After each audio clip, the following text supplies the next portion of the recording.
All right, let's dive in. Ever stopped and thought about, like, what actually makes you you? It's a huge question, right? Oh, absolutely. It's kind of mind-boggling when you really think about it. Yeah, and for this deep dive, we've got this stack of awesome sources you guys sent in about the self, identity, personality, how it all unfolds over your whole life, basically. Right, all these different pieces of the puzzle. Totally. And I'm thinking it'll be super interesting to unpack all that, but without, getting lost in all the psych terms and stuff. Yeah, keep it real. Exactly. So we can actually use this stuff to understand ourselves better, right? For sure. Think of it like your ultimate guide to, like, the lifelong project of becoming you? Starting from, like, square one, when babies first start figuring out they even exist. That'll mirror thing. Yeah, exactly. And then, of course, there's the whole identity roller coaster that comes with being a teenager. Oh, yeah, that could be a wild ride. Definitely. And from there, we'll look at personality, how it develops in adulthood, and all the different things that shape it. Sweet. So first things first, where does this whole journey of self-discovery even start? Well, the sources all seem to agree it starts pretty much right out of the gate, with babies developing what's called self-understanding. Self-understanding. So like how they start forming an idea of who they are. Exactly. And it's not just like an internal thing either. It's partly about, the roles they start taking on in their family, like being a daughter or a son. And the groups they're part of. Yeah, exactly. Like, my family, or I'm in daycare or whatever. So even though babies can't, tell us what they're thinking. Right. They can't explain it. Research shows they're already pretty fascinated by their own reflection, like as young as 3 months old. Yeah, they're definitely checking themselves out in the mirror, but the big turning point, I think, is when they finally realize... It's them they're seeing. Yes, Yeah. that it's not just another cute baby, it's me. That's got to be such a cool moment for them. Right, and researchers have this clever way of figuring out when that happens using that classic mirror test, you know? The one with the rouge on the nose. Yeah, exactly. So they put a little dab of rouge on the baby's nose and then show them a mirror. So sneaky. Right. And if the baby starts touching their own nose more when they see the rouge, it means they're recognizing the difference. Like, hey, that's my face and something's not right here. Why is there red stuff on my nose? Right. And usually this happens somewhere between 15 and 18 months. So like a year and a half old. Pretty much. It's kind of their first aha moment in the whole self-discovery thing. I love that. And it doesn't stop there, right? Yeah. They keep building on that self-recognition. Oh, totally. The sources say that right around the same time, they also start using me and mine all the time. Oh, yeah, the mind phase. Exactly. They recognize themselves in pictures, and it all adds up to this growing understanding that they're their own person. Separate from everyone else. Exactly. And then as they hit like 2.5, 3 years old, that self-awareness just explodes. Where like You hear them saying things like, me big, me sad, do it myself. so much independence. Tons. And of course, the classic mine about basically everything. I mean, it makes sense, right? They're figuring out boundaries. Totally. And during that second year, they're also developing a sense of their body, which the sources say is super important for their self-image. Okay, so it's like they're piecing together this puzzle of who they are one little bit at a time. Yeah, I like that analogy. And it's not just happening in a vacuum, right? Oh, definitely not. The people around them, especially their parents or caregivers, have a massive influence on how this all plays out. I could definitely see that. Just think about it. They're constantly labeling things for the child. Like, look at that red ball. Right. Or they'll describe the child's feelings. You seem frustrated. Exactly. So basically, without even realizing it, they're helping the child build this framework for understanding themselves.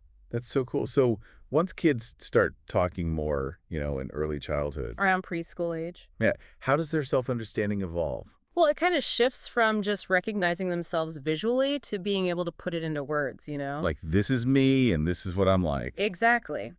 And the sources highlight these 5 main ways that young kids typically understand themselves at this stage. Okay, hit me with number 1. First up, they tend to get their self, their mind, and their body all mixed up. So, like, it's all one big thing to them. Kinda. They might even see their self as just their head, and they describe themselves mostly in physical terms, like their size, their hair color. Like, I'm tall or I have brown hair. Yeah, very literal and focused on what they can see. Makes sense. What's number 2? Second, their descriptions are super concrete based on what they can do or observe, like, I know my ABCs, or I can ride my bike without training wheels. So it's all about actions and abilities. Totally. But then around 4 or 5, they start to sprinkle in some personality traits, probably because they hear adults using those words. Like, I'm a good helper. Exactly. Or Right. I'm not scared of the dark anymore. I can see my niece saying that. Okay, what about number 3? Third, physical descriptions are still huge for them. Like, I'm the one with the blue shoes. Exactly. Or I'm different because I have freckles. So they're figuring out what makes them unique. Exactly. Number 4 is all about defining themselves through what they do, especially play. Oh yeah, play is like their whole world at that age. Totally. So you'll hear things like, I love playing with Legos, or I'm a superhero. The classic superhero phase. For sure. And then the 5th thing, which is kind of funny, is they often have these super positive but totally unrealistic views of themselves. Like, I'm the fastest runner in the world. Exactly. They totally overestimate their abilities because they haven't quite figured out the difference between what they want to be true and what actually is. Plus, haven't they developed a strong sense of their ideal self yet? Right. So they're not really comparing themselves to others in a realistic way either. And it's tough for them to grasp that they can have opposite qualities at the same time, like being happy and sad. So they're not quite getting nuance yet. Not quite. But the sources also stress that every kid is different, you know? For sure, there's no one size fits all. Exactly. There's a lot of individual variation, and some kids, especially those dealing with stress at home, might have more negative self-perceptions even at this young age. So their environment really matters. Big time. Okay, now let's talk about how kids this age start understanding other people. Okay? Yeah, how do they start seeing the world outside themselves? Well, a big thing is the development of theory of mind.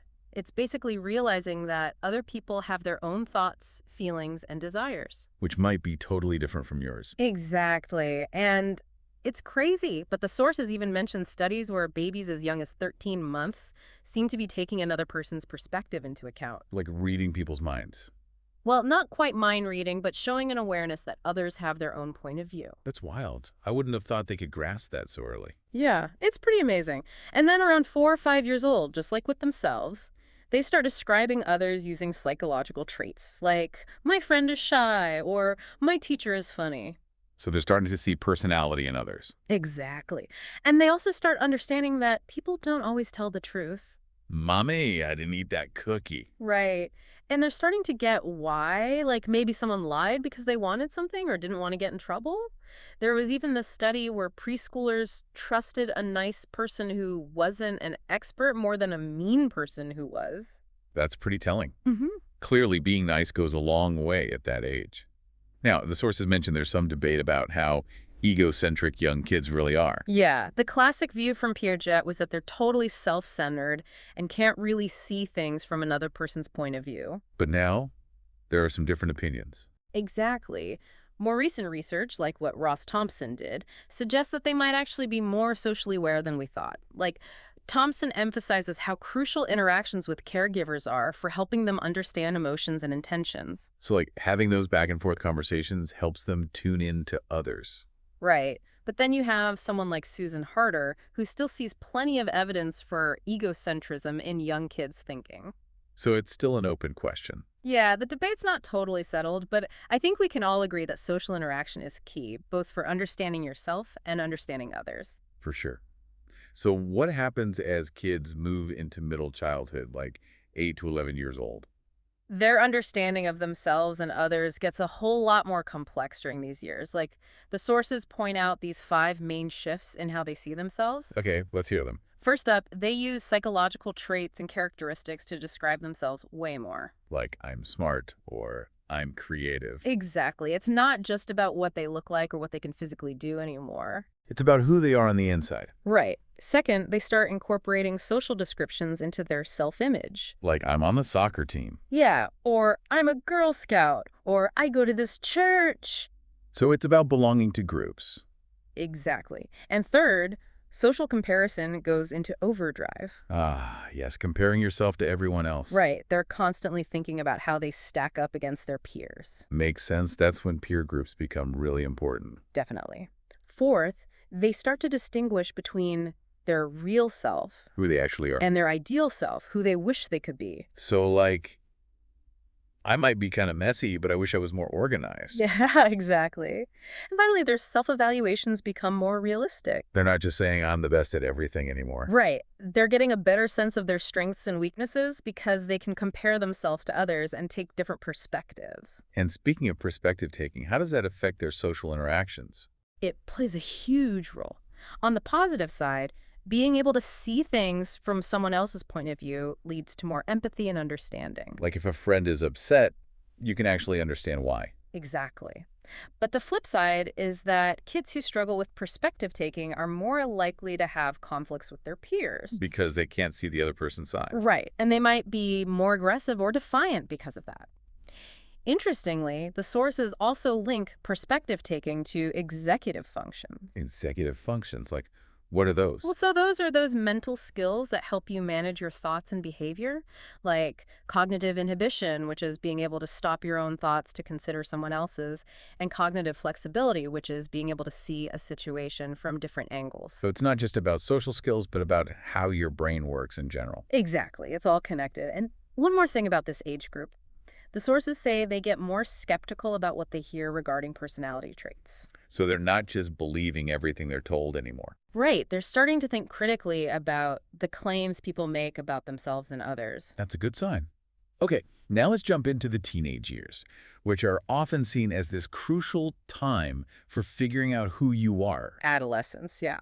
How does self-understanding change during that roller coaster? Well, first of all, social comparison is still going strong. Even though teens would never admit it. Right. It's not cool to seem like you care what others think, but behind the scenes, they're totally comparing themselves to their peers. So the pressure's still on. Definitely. But there are some key differences compared to how kids see themselves.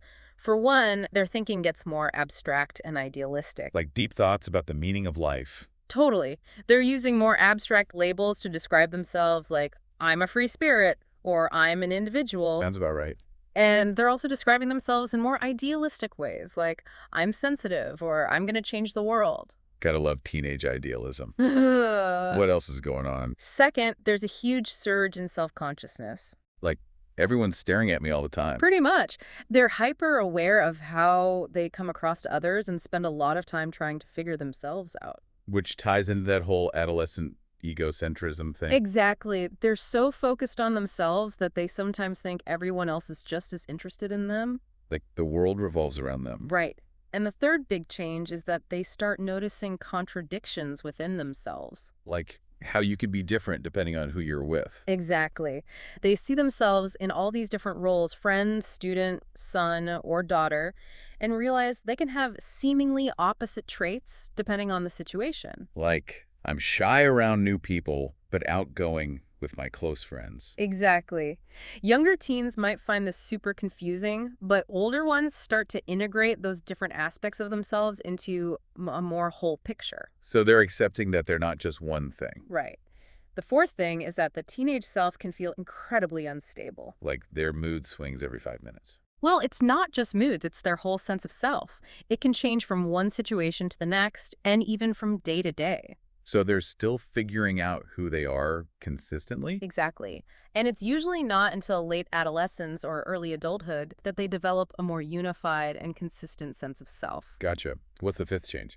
The idea of real self versus ideal self gets even more intense with the emergence of what are called possible selves. Possible selves. What are those? Basically, it's all the different people they imagine they could become in the future. Like a rock star, a doctor, a famous YouTuber. Exactly. And these possible selves can really motivate their behavior both positively and negatively. So like if you dream of being a doctor, you might study harder. Right.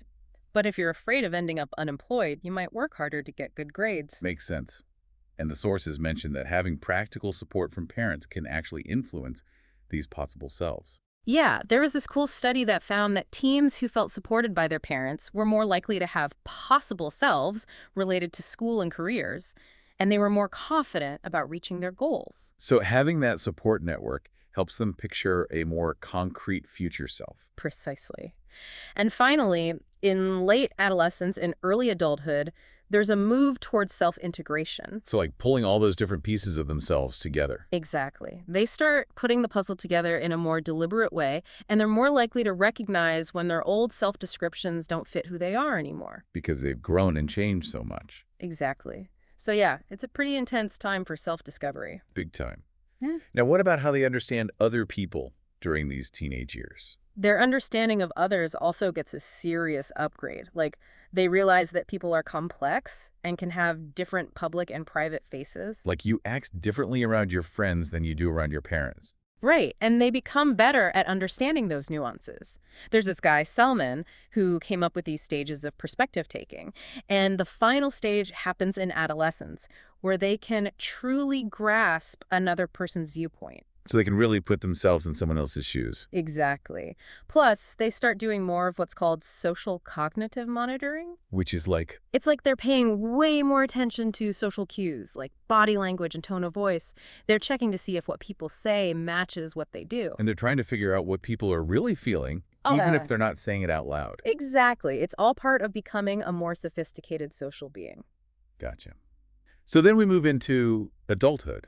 And how does our self-understanding keep evolving? Well, as people hit their 20s and transition into adulthood, there's often this shift toward more self-reflection. Like thinking about their future and what they want out of life. Exactly. Especially with more and more people going to college or taking some time off before diving into a career, there's this opportunity for deeper introspection. So it's not just about finding a job and settling down right away. Right. And a key part of this is self-awareness, how well they understand their own strengths and weaknesses. Like, I'm good at math, but I'm terrible at public speaking. Exactly. But the funny thing is, the sources point out that a lot of people actually don't have a very accurate picture of these things. Really? We don't know ourselves as well as we think we do. Apparently not always.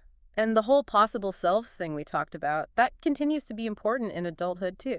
So we're still imagining different futures for ourselves. Absolutely. In their 20s, people often have a lot of these possible selves, and they can be pretty idealistic. Like, I'm going to be a millionaire by 30, or I'm going to travel the world and find true love. Exactly. But then as people get older, those possible selves tend to become more realistic and connected to their actual experiences. Well, like, instead of millionaire by 30, it's more like find a stable career and start a family. Right. And older adults often focus more on maintaining what they have and avoiding negative outcomes. Like staying healthy and not losing their independence. Exactly. It's less about actively shaping who they'll become and more about holding on to what's important to them. Makes sense. And the sources say that this process of constantly revising our possible selves is actually good for us. Yeah, it's linked to having higher self-esteem and a better sense of well-being as we age. So it's healthy to keep dreaming, but also to adapt those dreams to reality. Absolutely. Then, in late adulthood, we come to this concept of life review. Life review, like looking back on everything you've done. Exactly. It's a big part of Erickson's final stage of development, integrity versus despair, where older adults are trying to make sense of their life story. It sounds like a pretty profound process. It is. They're evaluating their experiences, both the good and the bad, trying to find meaning in it all. Like piecing together all those memories and experiences to understand their life's journey. Precisely. And this process can help them find a sense of peace and acceptance, even as they face the end of life. It's like making peace with your past. Right. And while acknowledging regrets can be part of this, the sources caution against dwelling on them too much, especially in old age. Because you can't change the past. Exactly. It's more about finding acceptance and understanding. There's also this thing called reminiscence therapy, where older adults talk about their past, often using photos or familiar objects as prompts. It's like a nice way to connect with memories. It is, and it's been shown to have really positive effects on their mood and well-being, even for people with dementia.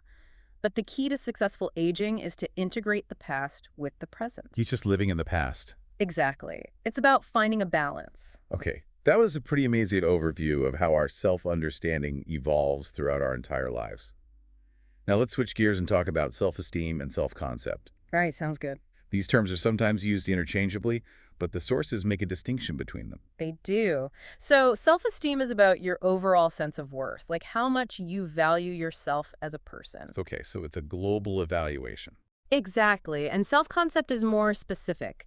It's about how you see yourself in different areas of your life, like your academic abilities, your athletic skills, your physical appearance. So you could have high self-esteem overall, but a lower self-concept about, say, your artistic abilities. Exactly. Like you might feel good about yourself in general, but you don't think you're very good at drawing. Makes sense.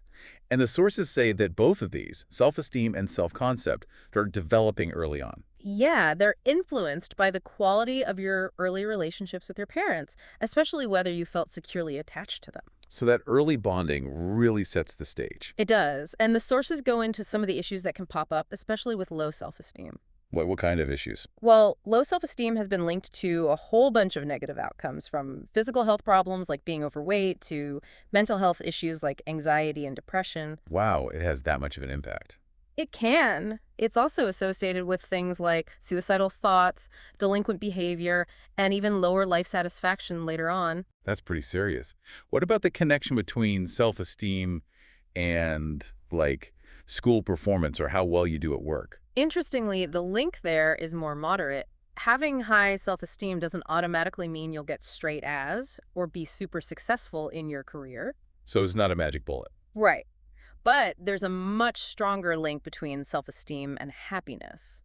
That makes sense. Feeling good about yourself probably makes you happier overall. Exactly. And it probably works both ways. Being happy might also boost your self-esteem. It's like a positive feedback loop. Totally. And another thing the sources highlight is how closely tied self-esteem is to how people feel about their physical appearance. Especially during those image-conscious teenage years. Exactly. That connection is strong across the board, but it's particularly pronounced in adolescence. And the sources also talk about the link between low self-esteem and mental health issues. Yeah, low self-esteem is frequently seen in people struggling with depression, those who have attempted suicide, and individuals with eating disorders like anorexia. So it's definitely something to pay attention to. Absolutely. And one long-term study even found that low self-esteem in adolescence was a risk factor for depression in adulthood years later. Wow, it can have those long-term consequences? It can, but it's important to remember that a lot of the research on self-esteem is correlational, meaning we see a relationship, but we can't say for sure what's causing what. Like, does low self-esteem cause depression? Or does depression cause low self-esteem? Right. It could be either, or there could be other factors involved that we haven't identified yet. So it's not always a simple cause and effect thing. Exactly. But even with that complexity, there's some interesting research showing that self-esteem can actually predict changes in your social support network later on. So like if you have high self-esteem, you might be more likely to attract supportive friends. Something like that. It's definitely a complex interplay of factors. Now, how about we talk about how self-esteem changes over the lifespan? Yeah, does it go up? Does it go down? What's the general trend? Well, there was this huge study that looked at self-esteem across a wide range of ages, from childhood to old age. What did they find? They found that self-esteem tends to decrease in adolescence. Not surprising, with all the changes and pressures teenagers face. Right. Then it increases during the 20s, levels off in the 30s, rises again in the 50s and 60s. Like a second peak. Yeah, kind of. And then it declines in the 70s and 80s. So it's not a straight line up or down, it's more like a roller coaster. Exactly. And interestingly, men generally reported higher self-esteem than women across most of those age ranges. But there's always variation within genders too, right? Of course, everyone's different. And a newer study actually found that self-esteem might peak even earlier, around age 50, before starting to decline. Interesting. So there's no one-size-fits-all trajectory. Nope. Now, focusing on childhood and adolescence specifically, we see that kids become more accurate in how they evaluate themselves as they go through elementary school. So that super inflated self-image of early childhood gets more realistic. Right. Around age 8, they start comparing themselves to others more and get a better sense of where they stand. And then comes the teenage dip in self-esteem. Yep. But you know that idea that all teenagers have low self-esteem? Yeah, it seems like a common stereotype. Well, research actually shows that's not true. A study that looked at different cultures found that most adolescents actually have a pretty healthy self-image. So it's not as universally bad as people might think. Exactly. But we do start to see gender differences emerge in early adolescence, with girls sometimes reporting lower self-esteem than boys. But even that changes later on. Right. Interestingly, girls' self-esteem often increases again after age 13. Okay, so there's a lot of nuance to this whole adolescent self-esteem thing. Absolutely. Now, the sources also bring up this concern that maybe we're giving kids too much praise these days. Like even when they haven't really earned it. Exactly. And the worry is that this could lead to inflated self-esteem, where kids have an unrealistically positive view of themselves. So they might not be prepared for setbacks or criticism later on. Right. And research actually suggests that while the intention behind excessive praise is good, it might actually make learning harder for some kids. Especially those who already have low self-esteem. Exactly, because they might avoid challenging themselves if they think they won't be praised for trying. So it's more about encouraging effort and growth than just handing out compliments. Exactly. Now, what about self-esteem in adulthood? Yeah, how does that play out? Well, the findings there are kind of mixed. Some studies find a decline in self-esteem in late adulthood, while others don't see much difference across different age groups. So it might depend on the individual and their circumstances. It seems that way, and the sources suggest that older adults might find ways to maintain their self-esteem even as they face challenges like declining health. Like by focusing on their positive relationships or finding new things to be passionate about. Exactly. They might also avoid comparing themselves to younger people and instead focus on their peers who are going through similar things. So it's about adjusting your perspective as you age. Right. But the sources also mention some things that can lead to a drop in self-esteem for some older adults. Like what? Well, things like declining health, negative stereotypes about aging, the loss of a spouse, living in a nursing home. So things that can lead to feelings of isolation or loss of control. Exactly. And interestingly, one study found that people who were generally emotionally stable throughout their lives actually experienced a bigger dip in self-esteem in later life if they went through some major negative event. Wow, so even your personality can influence how your self-esteem changes over time. Yeah, it's fascinating. Now, for people who are struggling with low self-esteem, the sources offer some practical strategies for boosting it. Okay, let's go. First and foremost, you got to figure out what's at the root of the problem. Like what's causing those negative feelings about yourself? Exactly. And then focus on building your competence in areas that are actually important to you. So it's not just about feeling good, it's about doing things that make you feel capable and worthwhile. Exactly. And surrounding yourself with supportive people is crucial. Having those positive relationships can make a huge difference. They really can, especially for people who've had tough experiences early on. And peer support is super important during adolescence. Because that's when you're figuring out who you are and where you fit in. Totally. Another key is taking ownership of your own self-esteem. Don't just wait for others to make you feel good about yourself. Be proactive. Exactly. Setting goals and working towards them can also be a huge self-esteem booster.